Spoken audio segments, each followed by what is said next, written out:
Wenn jemand mit so viel Einkaufswägelchen und Einkaufskörper gleichzeitig unterwegs ist, dann ist er entweder leicht verwirrt oder er ist Moderator im Kassensturz mit einem Themenhinweis. So Wägelchen und Körbchen sind nämlich nicht immer so, wie sie Konsumenten gerne hätten, sondern kommen manchmal ziemlich unappetitlich daher. Welcher Laden seinen Kundinnen und Kunden bakterienmässig, und zwar wissenschaftlich überprüft, die grusigsten zur Verfügung stellt, das haben wir herausgefunden und das verraten wir euch ein bisschen später in dieser Sendung. Meine Damen und Herren, der Kassensturz ist zurück aus der Sommerpause. Schön seid ihr auch dabei. Herzlich willkommen. Müssen wir mal hören. Es tönt schon sehr entspannend, das Blubbern. Und genau das hätte es sein, die totale Entspannung für Bächlers. Entspannen in einem Whirlpool, davon haben sie geträumt und dafür haben sie auch einen Haufen Geld ausgegeben. Der Florin Meissen über einen unglaublich dreisten Verkäufer und die Frage, wer das am Schluss ausbaden muss.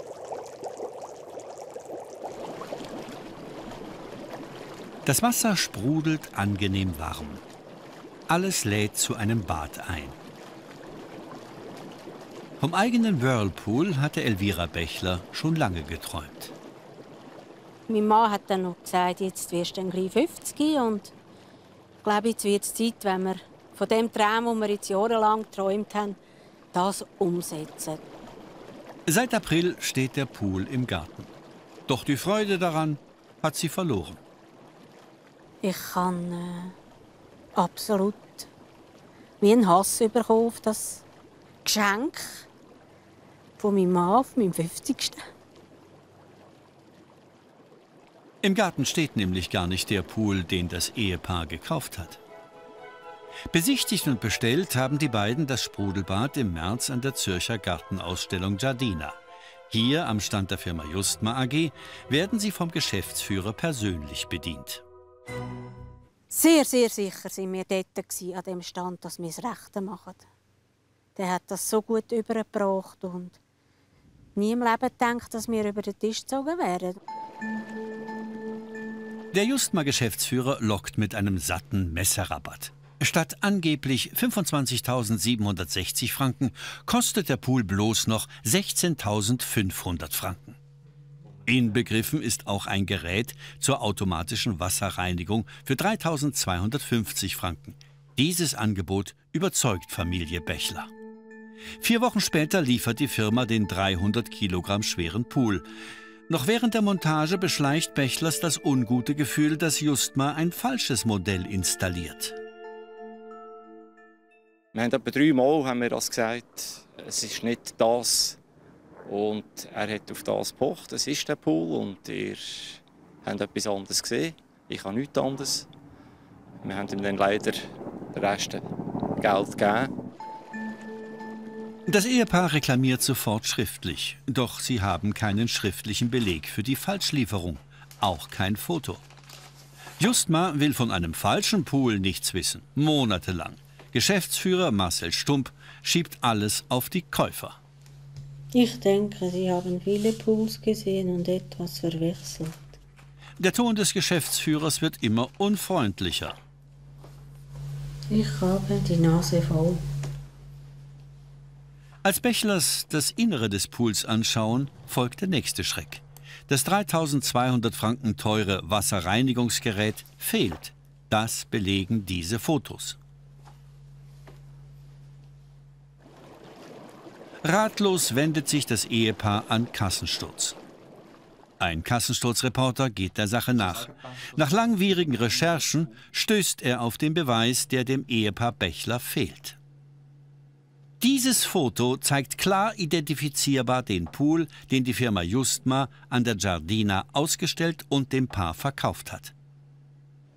Whirlpool-Fachmann und Händler Marco Probst schaut sich die beiden Pools an und bestätigt, was Bächlers schon lange reklamieren. Das ist zweifelsfrei nicht der gleiche Whirlpool. Es gibt verschiedene Merkmale, die man sehr gut sieht, anhand des Fotos, das wir vorgelegt haben. Und zuletzt auch im Typenschild sieht man, dass es nicht das gleiche Modell ist. Marco Probst hat eine Zeit lang mit Justma zusammengearbeitet. Wegen Meinungsunterschieden hat er die Geschäftsbeziehung aber wieder beendet. Als der Fachmann sich das Innere des Pools anschaut, gibt es eine weitere Überraschung. Das fehlende Wasserreinigungsgerät liegt plötzlich im Whirlpool drin. Elvira Bechler ist schockiert. Das heisst, der Mensch ist eigenmächtig wieder aufs Grundstück von uns, hat eine Nachtübung oder weiss ich was organisiert und legt es einfach rein. Das ist effektiv, glauben Sie es mir, es war nicht drin, wo wir ihn aufgemacht haben. Es war nie drin. Und jetzt liegt es einfach da. Dem widerspricht die Justma AG. Man habe das Gerät von Anfang an geliefert. Auf ihrer Homepage preist sich die Firma als die Besten an. Das sehen nicht alle so. Kassensturz spricht mit ehemaligen Kunden, Lieferanten und Händlern. Die Firma hat bei vielen einen zweifelhaften Ruf. Vor der Kamera will der Justma-Geschäftsführer zum Fall nichts sagen. Am Telefon bestreitet er alle Vorwürfe. Er habe den korrekten Pool geliefert. Erst als Kassensturz ihn mit dem Beweis konfrontiert, tönt plötzlich alles ganz anders. Ihm sei ein bedauerlicher Fehler passiert. Er bietet an, den Kauf rückgängig zu machen, allerdings nur, wenn kein Bericht im Fernsehen erscheint. Schriftlich teilt die Firma mit: Es sei erwähnt, dass die Justma AG und deren Vertreter es äußerst bedauern, wonach bei der Poollieferung eine Verwechslung erfolgte. Immerhin sei erwähnt, dass der gelieferte Pool ein qualitativ besseres Modell darstellt als der ausgewählte. Whirlpool-Händler Marco Probst widerspricht. Der bei Ehepaar Bechler installierte Pool sei ein deutlich billigeres Produkt.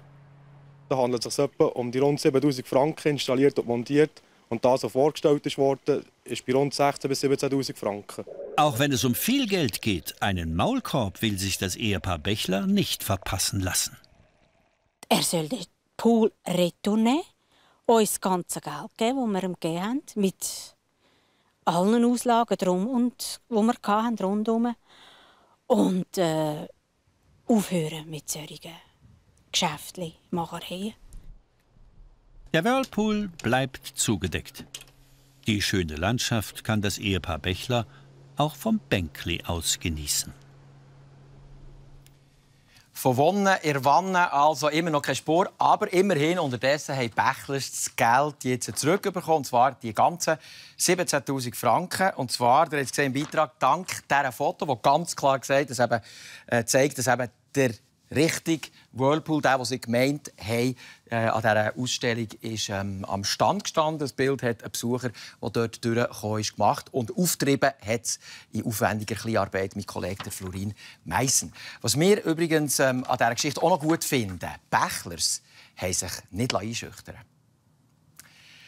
Liebe Zuschauerinnen und Zuschauer, wenn euch jemand nächstens so eine Schachtel, genau die hier, mit ganzen Haufen so Tübeli und Döseli und Saubeli drinnen, die andrehen. Die heissen übrigens alle, die Produkte heissen übrigens alle Forever. Dann sagen wir Finger weg. Denn da geht es nicht darum, euch, sagen wir, eine gute Creme oder eine gute Salbe gegen etwas oder für etwas zu verkaufen, sondern da geht es um ein Schneeball-ähnliches System. Das heisst, der Verkäufer will möglichst viele Leute finden, die ihm so ein Pack abnehmen, für das er in diesem System innen aufsteigt und so immer mehr verdient. Online, ihr könnt es hier anschauen, wird entsprechend dafür geworben. Das ist eine Firma, die sich nennt Forever Living Products.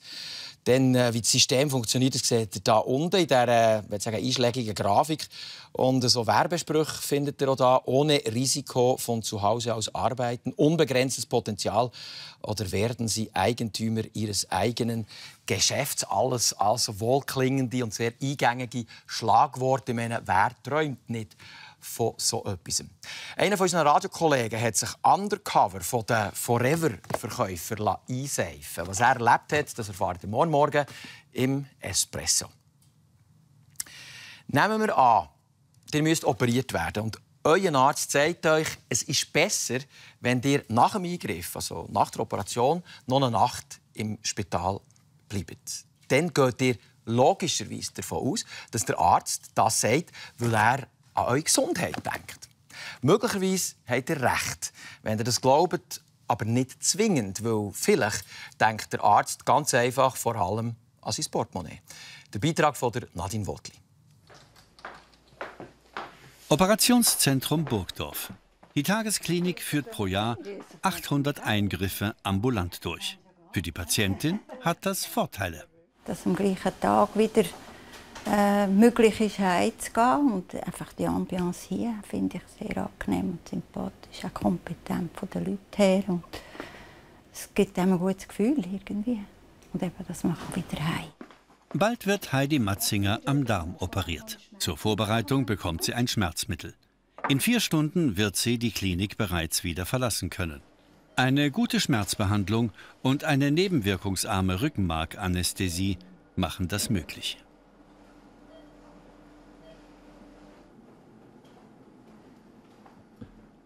Michael Stamm ist Geschäftsführer und medizinischer Leiter.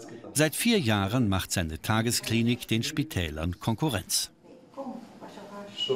Die Operation wird genauso sorgfältig durchgeführt wie unter stationären Bedingungen. Alle Beteiligten, der Chirurg, der Anästhesist, das nichtärztliche Fachpersonal ist sich ja bewusst, dass die Patientin nach ein paar Stunden wieder heimgehen muss.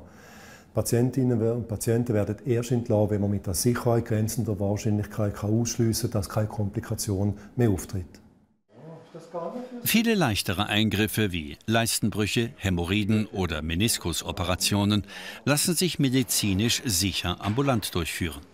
Trotzdem werden sie häufig im Spital mit mindestens einer Übernachtung gemacht. Mit massiven Kostenfolgen, wie das Beispiel Krampfadernoperation zeigt. Ambulant kostet der Eingriff 2.600 Franken. Die identische Operation kostet im Spital für einen allgemein versicherten Patienten fast 3-mal so viel, 7.400 Franken. Ist der Patient zusatzversichert, stellt das Spital 20.000 Franken in Rechnung, 8-mal so viel, wie der gleiche Eingriff ambulant kostet. Nicht nur medizinische Gründe entscheiden darüber, ob ein Patient ambulant oder stationär operiert wird, sagt der Zürcher Gesundheitsökonom Willi Ogier. Medizin ist keine exakte Wissenschaft und in vielen Fällen gibt es darum einen grossen Ermessensspielraum. Und in genau solchen Fällen spielen finanzielle Anreize eine Rolle. Es ist in der Regel nämlich so, dass bei Zusatzversicherten das Spital und auch der Arzt deutlich mehr in Rechnung stellen kann, wenn der Patient stationär und nicht ambulant behandelt wird. Am Pfäffiker See kann Michi Scheidecker verschnaufen und tief Luft holen. Erst recht nach seiner Nasenoperation im vergangenen Mai. Er war ständig erkältet und konnte schlecht durch die Nase atmen. Der Allgemeinversicherte ließ sich die Nasenscheidewand in einer Tagesklinik ambulant begradigen. Ein ambulanter Eingriff bei mir war absolut möglich, sogar perfekt. Ich war froh, dass ich mich in meine eigenen 4 Wände holen konnte und machen, was ich wollte. Und insbesondere war mein Kater froh, dass er sein Insulin bekommen hat von mir, weil er Altersdiabetes hat. Perfekt für mich. Zusatzversicherte werden dagegen lieber im Spital behalten. Denselben Eingriff wollte ein Arzt bei einem Privatpatienten stationär machen. Dies sei wegen möglicher ernster Nachblutungen nötig.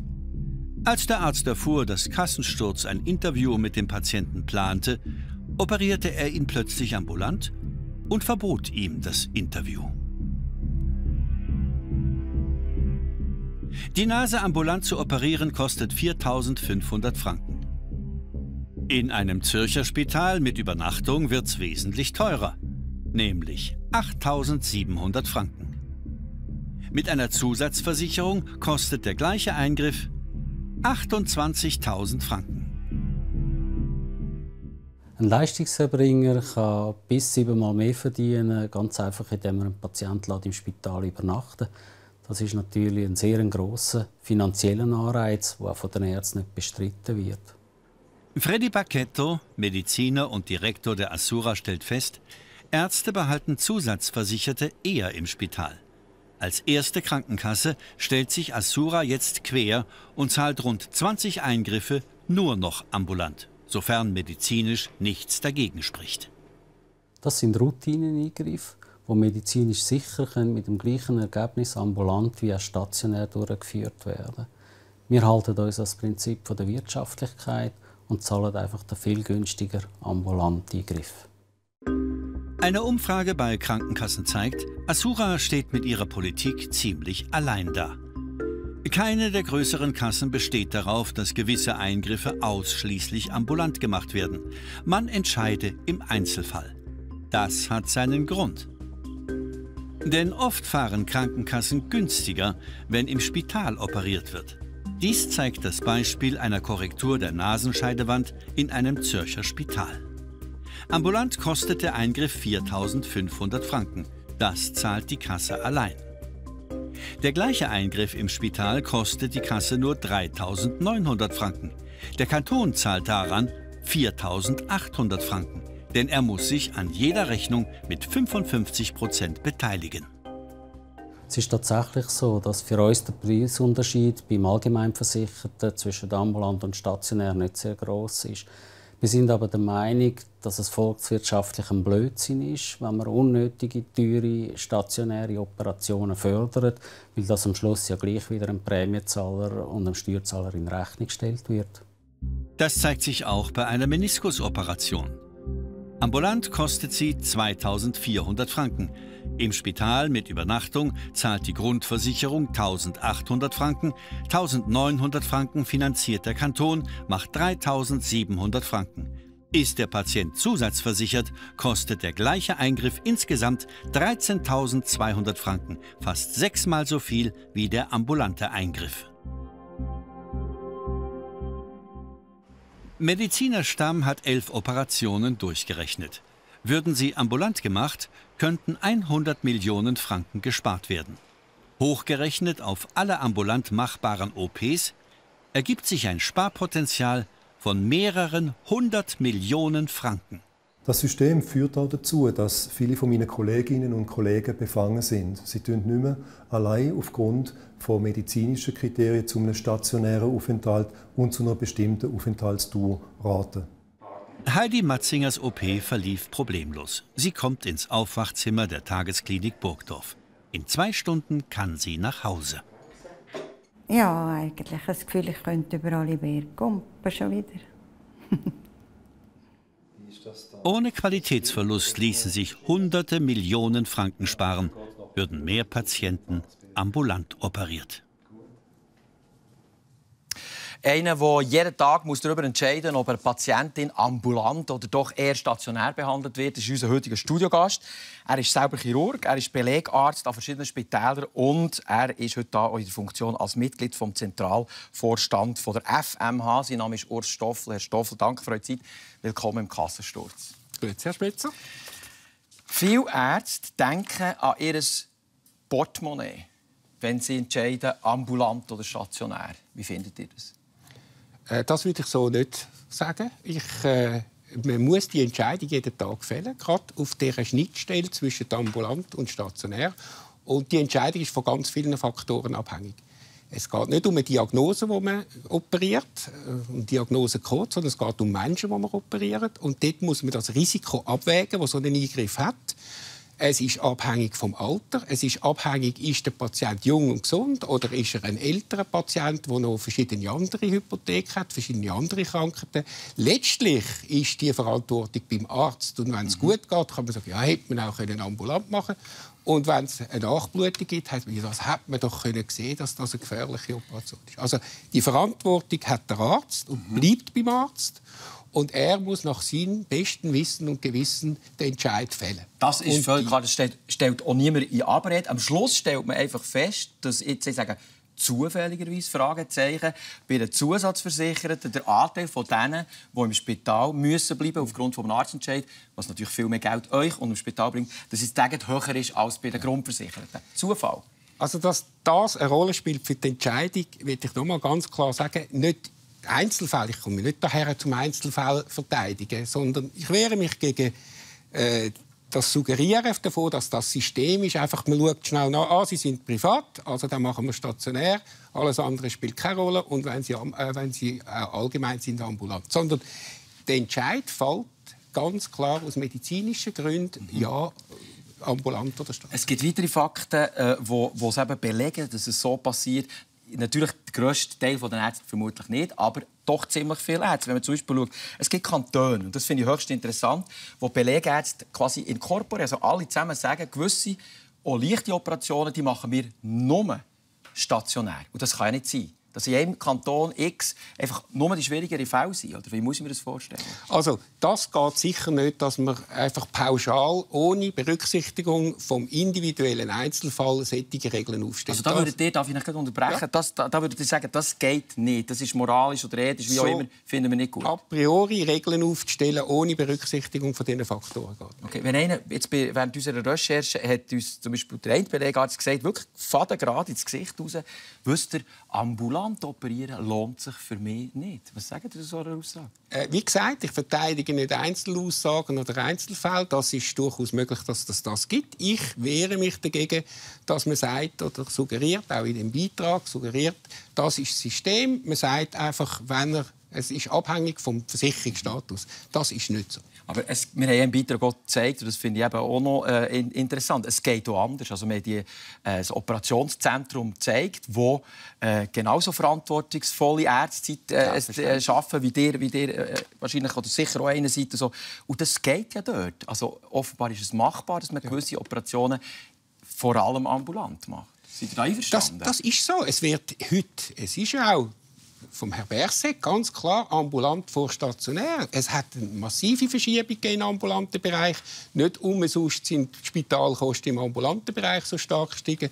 Und wenn der Vorwurf in dem Sinn stimmen, dann müssten eigentlich alle allgemeine ambulant operiert werden und alle Zusatzversicherten müssten stationär. Und das ist ja nicht so. Aber etwas, wo glaube alle einig sind, ist, dass der Anreiz der ist irgendwie krass. Also man hat gesagt, wenn man eine Nacht über Nacht im Zusatzversicherten Faktor 7, wir haben dann noch eine zweite Grafik gemacht, die zeigt, dass schon beim Bereich von Grundversicherung jetzt nur, was der Chirurg mehr verdient. Auf der linken Seite Nasenoperation, ambulant, also der Patient geht am Abend hey, 610 Franken, wenn der Arzt sagt, okay, bleibt doch über Nacht 2000 Franken. Faktor 3 haben wir da drin.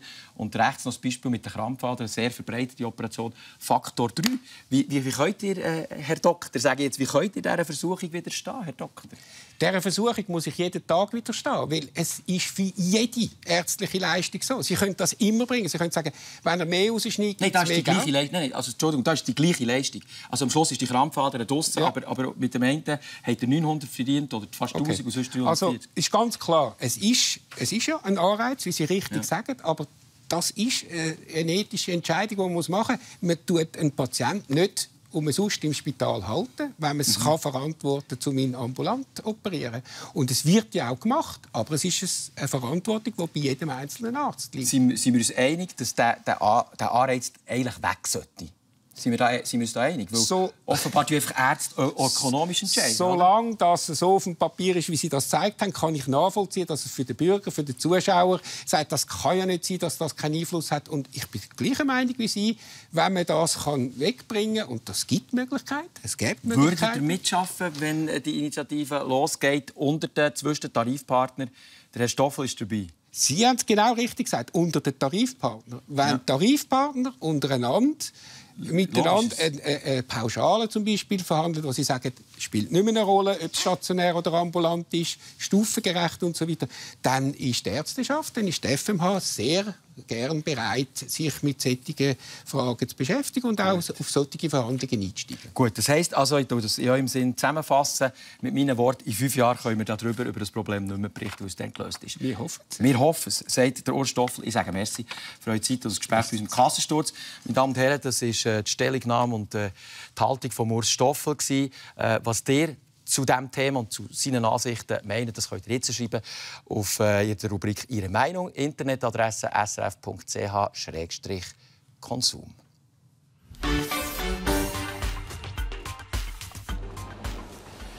Was ihr hier seht, das habt ihr höchstwahrscheinlich, wage ich zu behaupten, noch nie gesehen.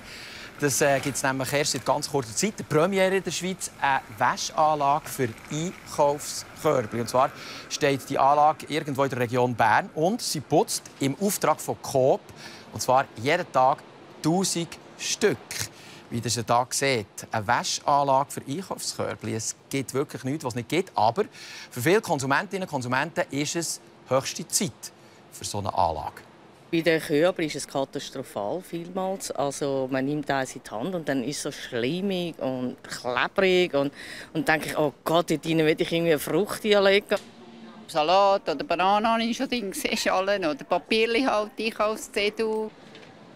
Ich weiss nicht, was es war. Es war einfach so eine brünliche Flüssigkeit, aber es war schon getrocknet. Vor allem PET-Flaschen, Glas, auch Zeitschriften, alte Kaugummis. Sogar Kondom habe ich schon gefunden. Kaugummi oder ich weiss nicht, was, Abfall von irgendwas oder einfach so Dreck. Dass ich einen sauberen Korb habe. Also schaue ich auch immer, ob der Korb sauber ist oder nicht. Konsumentinnen und Konsumenten finden also, im Einkaufskörbli soll es sauber sein. Was aber überhaupt keine Selbstverständlichkeit ist. Meine Damen und Herren, auf all das da, was ihr im Hintergrund seht, ist unser Reporter gestossen in den letzten paar Wochen, als er an diesem Thema gearbeitet hat. Reste von irgendwelchen Papier, die zurückgeblieben sind im Körbli, Flüssigkeiten eingetrocknet, Reste von Früchten, Abfall und Salat und so weiter. Also insgesamt eine recht unappetitliche Angelegenheit. Und wir vom Kassensturz fragen heute darum Folgendes: Wie hygienisch sind Körbli und Einkaufswägeli in der Schweiz? Ich kann euch sagen, wir haben ziemlich grosse, umfängliche Tour de Suisse gemacht und wir wissen jetzt, welcher Laden die Hygiene im Griff hat und wo einem der Griff zum Griff eher muss grusen. Der Renato Barnetta. muss aufpassen, dass wir heute nicht wieder etwas Neues holen. Die Körbli sind ein einziger Bazillenherd. Das stinkt schon von da. Was ist denn da ausgelaufen? Das letzte Mal hat es ein paar volle Windeln drin. Für mich sind einfach alle grusig. Da gibt es nur eins. Sicher ist sicher. Kassensturz wollte es genau wissen und hat bei großen Detaillisten Abklatschproben vom Körbli-Griff,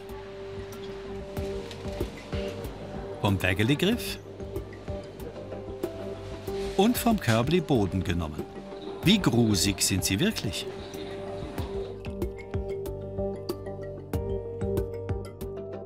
Der große Kassensturz-Hygienetest umfasst 18 Stichproben in Filialen in der ganzen Deutschschweiz, von Basel bis Chur, von St. Gallen bis Bern. Zudem wurden auch Proben auf den jeweiligen Toiletten der untersuchten Detaillisten entnommen, um die Keimbelastung zwischen Toilette und Körbli vergleichen zu können. Ein spezialisiertes Labor brütete die Proben bei konstanter Temperatur aus.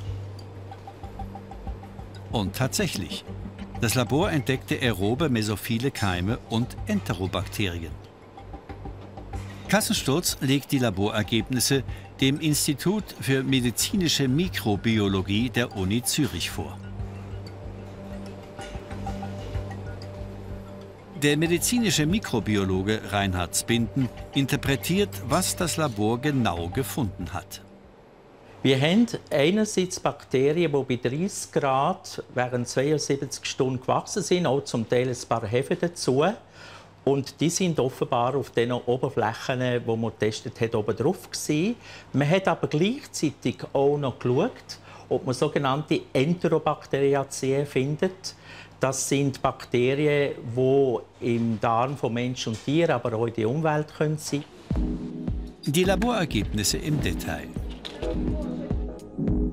Die saubersten Körbli-Griffe weist die Krupp-Filiale in Basel auf. 0 Keime.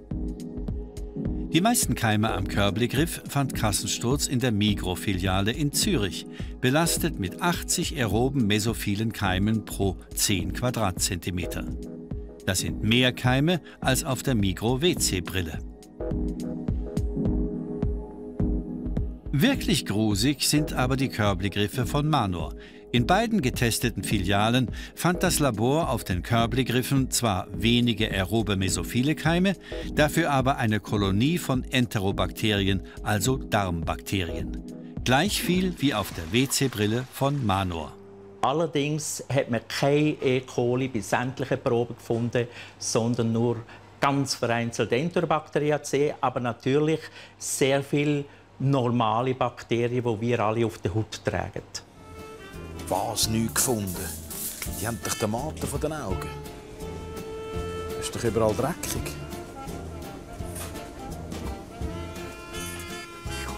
Lago mio. Riesige Siechen.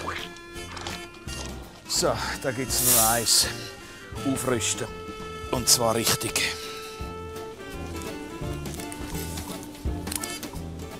Also, was haben wir gesagt? Brot, Eier, Salat. Das Laborergebnis bei den Körbli-Böden. Am saubersten sind die Körbli-Böden wiederum in der Coop-Filiale in Basel. 0 Keime.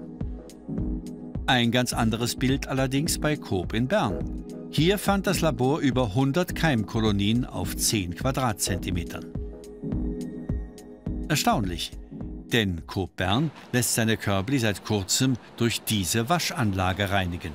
Hier werden jeden Tag 1000 Körbli durchgeschoben und mit 50 Grad heißem Wasser gründlich gewaschen. Doch offensichtlich kann Coop auch damit verschmutzte Körbli nicht ganz verhindern. In diesen Körbli und Wägeli werden zig Lebensmittel transportiert von ganz vielen verschiedenen Kunden. Es kann sein, dass einmal ein Beerenkörbli umkippt oder eine Glasse schmilzt und dann ist das Wägeli oder das Körbli nicht mehr sauber.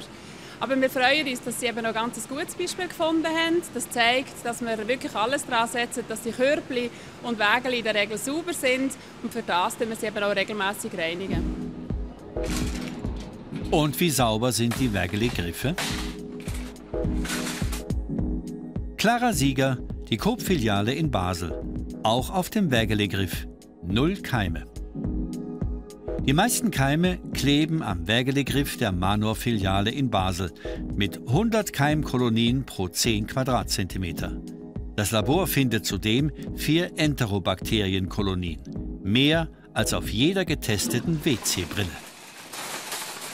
Manor schreibt Kassensturz: Unsere Caddies und Körbe werden regelmäßig auf Sauberkeit überprüft und gereinigt. Eventuell vorhandene Fremdkörper, zum Beispiel Zettel, Kassenbons, werden entfernt. Zudem erfolgt einmal jährlich eine Grundreinigung und Wartung. Besserung verspricht diese neue mobile Wägeli-Waschanlage eines privaten Anbieters. Die Detaillisten können sie zumieten und im Akkord ihre schmutzigen Wägeli reinigen lassen. Die schäumt, bürstet und desinfiziert jedes Wägeli in wenigen Sekunden. In der Stunde schafft die Anlage bis zu 120 Wägeli. Saubere Wägeli und saubere Körbli. Für viele Konsumenten die Visitenkarte ihrer Filiale. Es geht kein Risiko ein. Sicher ist sicher.